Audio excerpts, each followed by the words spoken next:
So, in my travels on how to do the research best for producing these videos, I came across this wonderful site. I'll link down below. It's basically e6b.org, and this is on the wind side, and then there's the calculator side.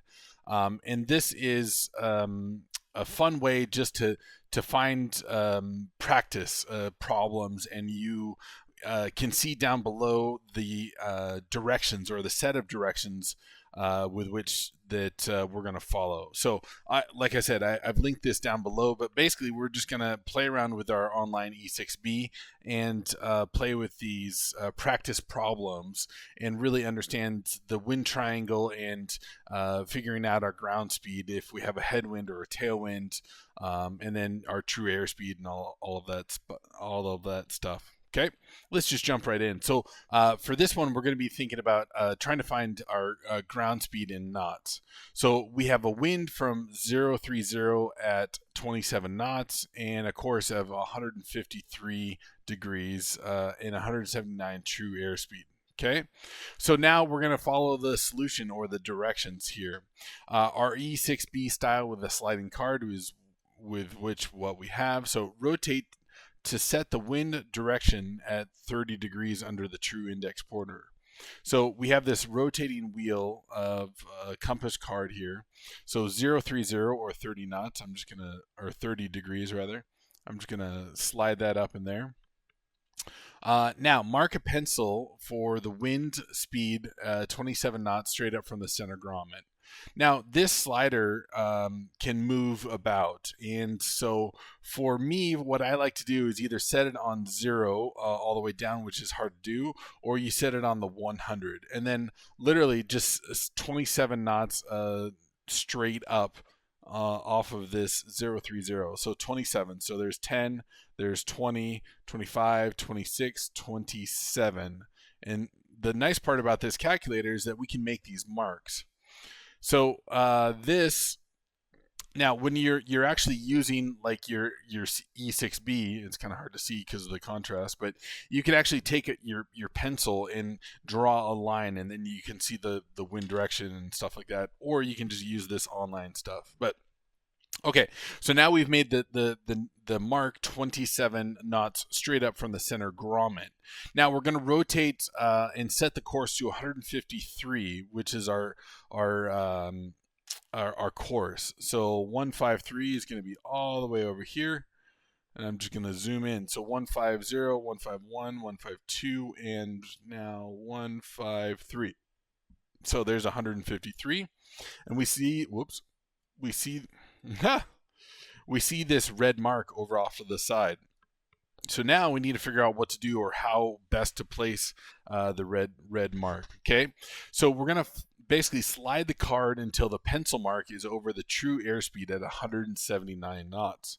So we'll slide it all the way up here. We'll slide it all the way up here. So 170, 180.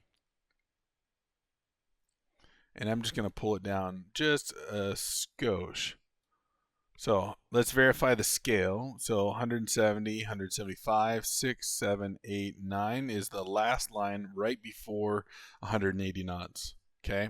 Now we read the ground speed of 193 knots in the center grommet. So here's that center grommet here, and you can see 191, 192, and 193. So it's right there. It's very, very close.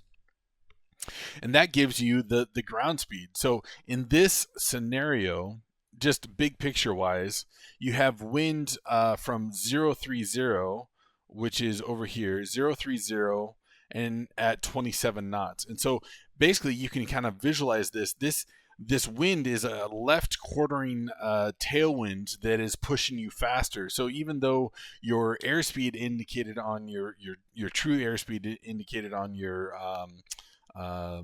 airspeed indicator, you're getting pushed basically another 20 knots or so. You can actually calculate. So 79 to 93. So 14 knots. You have a 14 knot left quartering tailwind. It's kind of cool. All right, let's go on to the next one. Ground speed of ground speed. We're going to be finding the ground speed. Wind 310 from wind at 8 knots from 310. So we're going to set the 310 first. There we go. And try and be precise.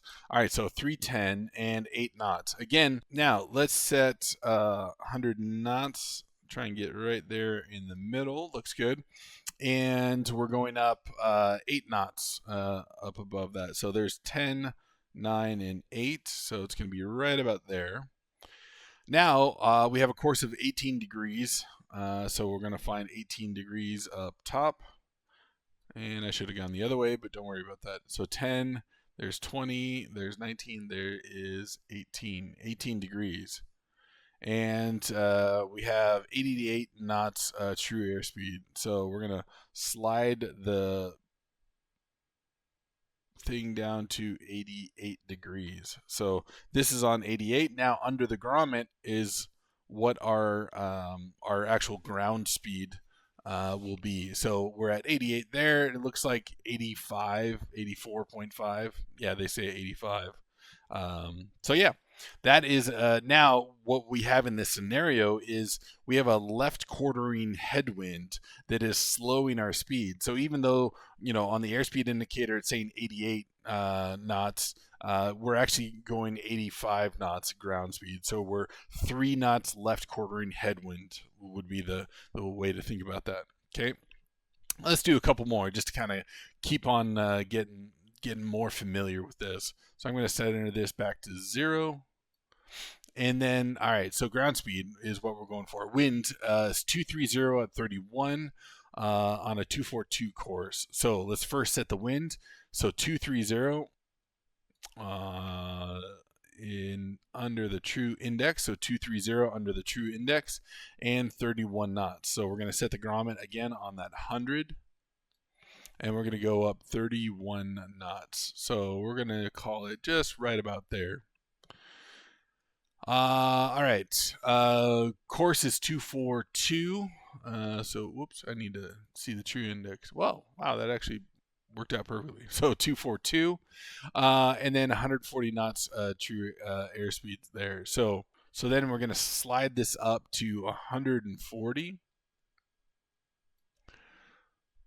So 230 at 31, 230 at 31. I just want to make sure I got a lot of dots here, and I want to make sure that I'm looking at. So we set that on 140, and it looks like we have just a slight left quartering headwind, and our ground speed's going to be at 98. Oh, I'm sorry, 100. This is 120, 110, 100. All right, so 109.5 or 110. They call it 110. That's fine. That's fine. All right, now let's just set this back to 0 just to recenter my life. All right, ground speed is what we're going for again. Wind 120 at 19. So let's find 120 is down over here. So 120, put that under the true index. We're going to set the grommet there in the center at 100 just for this purposes, and 19 knots. So there's 120. So at 19 knots. Okay. So this red dot, 19 knots. Course 357 and 69. So 357 is going to be all the way over here. 357 there's 8 and 7, right? All right, 355, 56, 57, 357, and 69 knots true. So we're gonna set that red dot on the 69 mark here. So, whoa, come on! Why do you do that? Why? I don't know why it's there. It's zooming in. So we set this on the 69 line. You can see 70, 60, so 69. And then you can also see that our ground speed now is going to be 77. So 1, 2, 3, 4, 5, 6, 7. So 77. Yeah, 77 and a half. 78. Now, the other thing that I haven't really been pointing out, but is kind of interesting, that is the wind correction angle. So you can see that this is the 10-degree mark, 20-degree mark, and 30-degree mark. And these lines coming in here, so you can see 10, 12, 14, 16, 18, 20. So this is 12. This is 14. So this is going to be like 13. So you can start to see that, all right, we have now a 13-degree correction angle that we're going to be needing to use for our heading adjustments. But right now, what we're doing is just a ground speed only. We're not going for heading adjustments. And I think actually in the next lesson we will. But I just wanted to expose you to that. So this is ground speed calculations with corrected for wind. Hey, if you enjoyed this video and you want to learn more, I've got a free course to get you started with helicopters. Check out the link in the description.